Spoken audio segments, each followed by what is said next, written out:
बिस्मिल्लाहिर्रहमानिर्रहीम। अस्सलाम वालेकुम नाज़रीन, मैं हूं कंबर ज़ैदी, मेरे साथ मौजूद हैं सुहेल रशीद साहब।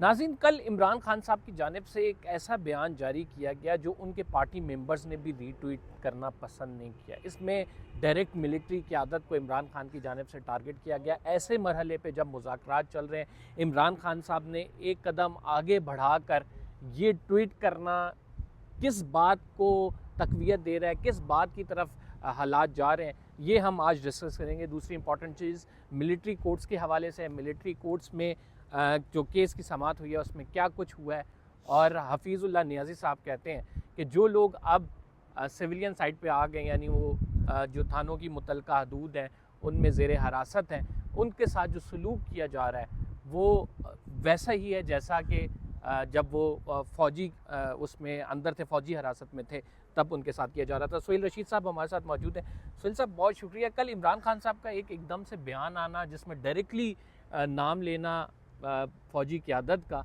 किस तरफ इशारा कर रहा है? बिकॉज़ हम तो देख रहे थे कि आहिस्ता आहिस्ता मामलात मुज़ाकरात का पहला दौर, दूसरा दौर, और अब एकदम से जो है पलटा खा रही हैं चीज़ें। वजूहात क्या हैं? देखिए, इमरान खान का बयान आना जो है ना, सबसे पहले तो इसके ऊपर रहे ना, इमरान खान का बयान कहाँ से और कैसे आता है? अडयाला जेल से आता है। आज तक मुझे तो नहीं पता उन्होंने क्या बयान दिया है। वजह ये है कि जो बाहर निकलता है वो दावा करता है इमरान खान ने आज ये कहा है और उसी पे आगे चलता है। ठीक है, तो इमरान खान का ओपन ट्रायल तो हो नहीं रहा कि हम कहें कि हम वहाँ पे थे या हमने सुना है और इमरान खान ने ये कहा है, किस पर्सपेक्टिव में कहा है, क्या बात किया, तो कैसे तबसरा करें? नवाज शरीफ का केस चलता था ओपन कोर्ट्स में, हम जाते थे, हम उनसे सवाल भी कर लेते थे, वो गुफ्तगू भी कर लेते थे, हम ऑन एयर भी कर देते थे। यहाँ तो वो मामला नहीं है ना, ये जेल में अंदर ट्रायल हो रहा है। ठीक है, वहाँ पे वो एक वकील के साथ कोई बात कर लेते हैं, कभी अपनी सिस्टर के साथ बात कर लेते हैं, कभी उनकी वाइफ जाती है उनसे बात कर लेते हैं।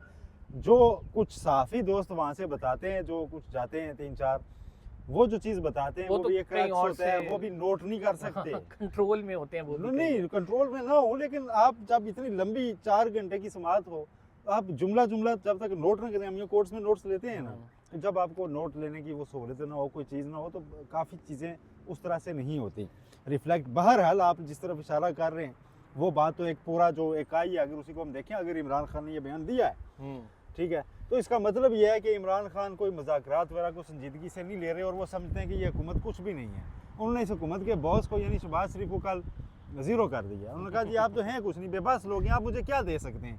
ये जवाब था तहरीरी मुतालबात मांगने का। ठीक है जी, कि जी आपको क्या मैं मुतालबात दूँ, आप क्या कर सकते हैं? तो वो जो चीज़ें हम कह रहे थे कि कोई ना कोई मामलात सुलझ जाएंगे, कोई ना कोई हो सकता है बैकडोर डिप्लोमेसी के ज़रिए खान साहब बाहर आ जाएं, तो इस बयान के बाद क्या लग रहा है कि देखें ये एक क्या सब कुछ सबूताज हो जाएगा? पीटीआई और गवर्नमेंट का मैच चल रहा है। हाँ।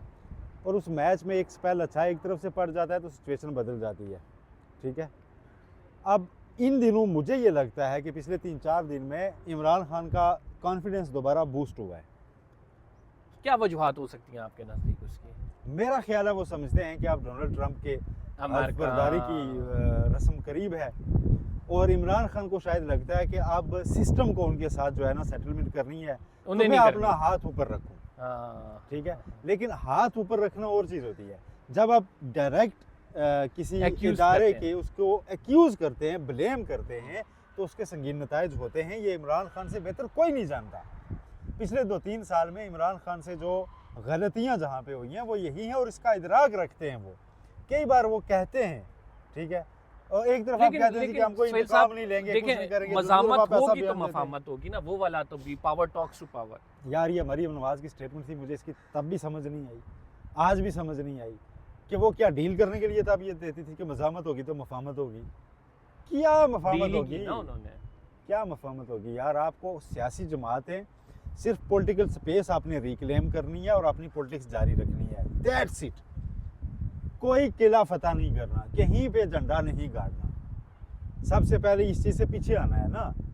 ठीक है, आपको अगर पॉलिटिकल स्पेस मिलना शुरू हो गई है तो इशारा समझ लेना चाहिए ना। अच्छा, एक और नैरेटिव इस तमाम मामले में, एक और नैरेटिव भी आ रहा है। मैं इमरान रियाज खान के व्लॉग एक देख रहा था, तो उसमें कहा कि अब खान साहब ये नहीं चाहते कि वो दोबारा से इक़्तिदार आला के मनसब पे हैं, आप खान साहब से ये चाहते हैं कि सिस्टम में असल ख़राबियाँ क्या हैं उनको एक्सपोज कर दिया जाए, ताकि अगर सोसाइटी ने आगे बढ़ना है तो उनसे सीखे। देखिए जी, इमरान खान ये एक्सपोज तो आप उनके इंटरव्यूज़ और व्लॉग्स उठा लें, व्लॉग्स तो नहीं थे तब, इंटरव्यूज़ ही हैं 2007-8 के, वो यही चीज़ें एक्सपोज कर रहे थे।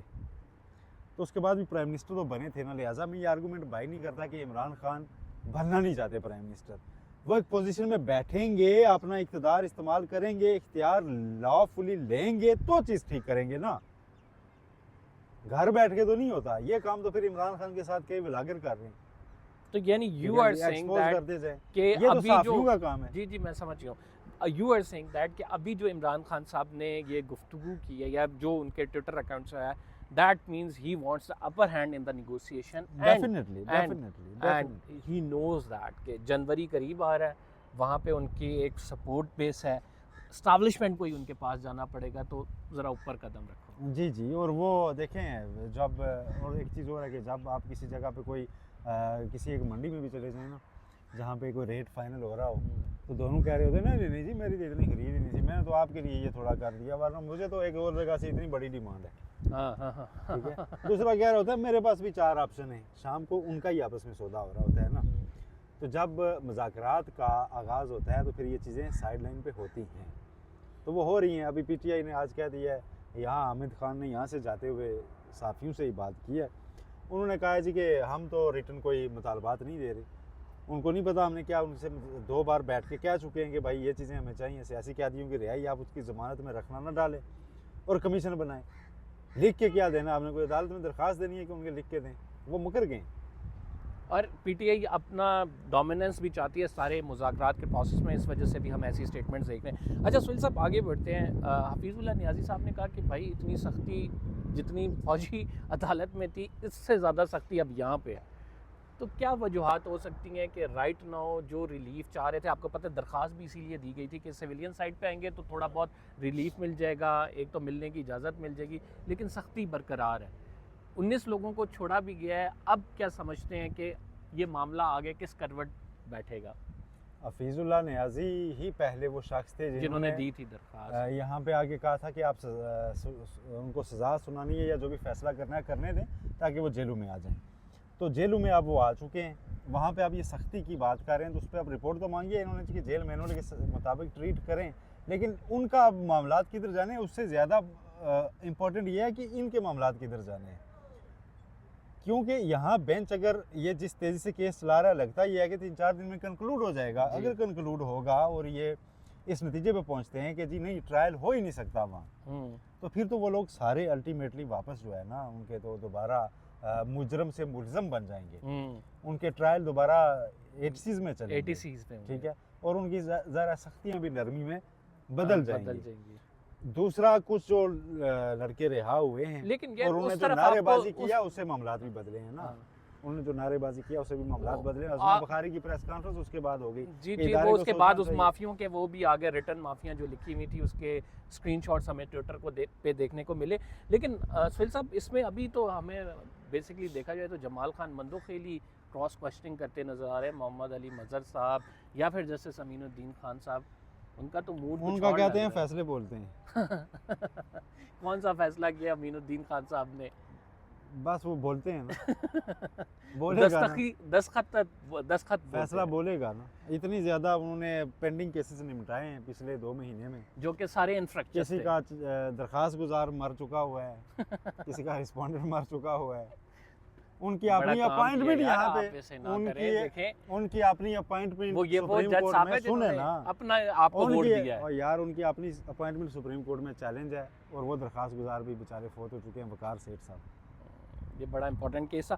आप इस केस का पर्टिकुलरली मिलिट्री केस का क्या देख रहे हैं कि बेंच डिवाइड होगा, क्या ओपिनियन आ सकता है? ज़्यादा से ज़्यादा एक जज अभी तक इख्तिलाफ, ओपन कोर्ट में तो एक जज इख्तिलाफ करता नजर आ रहा है, मुसर्रत अली साहबा साथ साथ चली जाए, ठीक है। बाद में मुमकिन है कि अभी सिचुएशन बदले भी, क्योंकि अभी दूसरी साइड ने आर्गूमेंट्स देने, उस दौरान भी कुछ जजेस अपना माइंड डिस्क्लोज कर सकते हैं। अभी तक जो है सिर्फ जस्टिस जमाल मंदोखेल क्वेश्चन कर रहे हैं उनके इख्तियार को, और किसी ने किया नहीं है खुल के।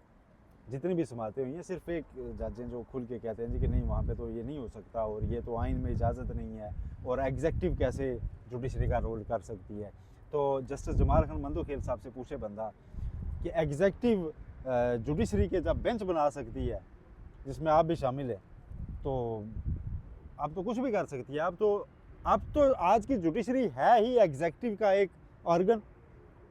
बेसिकली जो जुडिशियल कमीशन बनाया हाँ, गया, जो 26वीं आज आप आईनी किसी तरमीम केस की को गई, सख्ती से सुनना शुरू करें, जुडिशियल को कमीशन का वो इजलास बुला change के हो वो जाएंगे, बेंच चेंज करने बेंच आप change क्या हो कर जाएगा। सकते हैं?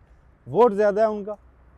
तो बेसिकली तब तक मामलात नाज़रीन ठीक नहीं होंगे जब तक ये 26वीं आईनी तरमीम रिवर्स नहीं होगी, और इस अदालत से जो रिलीफ एक्सपेक्ट किया जा रहा है वो तभी मिलेगा जब ये 26वीं आईनी तरमीम रिवर्स होगी।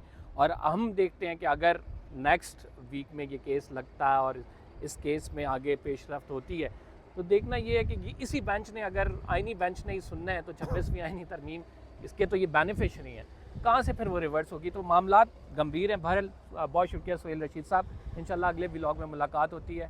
फ़िलहाल के लिए इतनी कंबर ज़दी को इजाज़त दीजिए, अल्लाह के पास।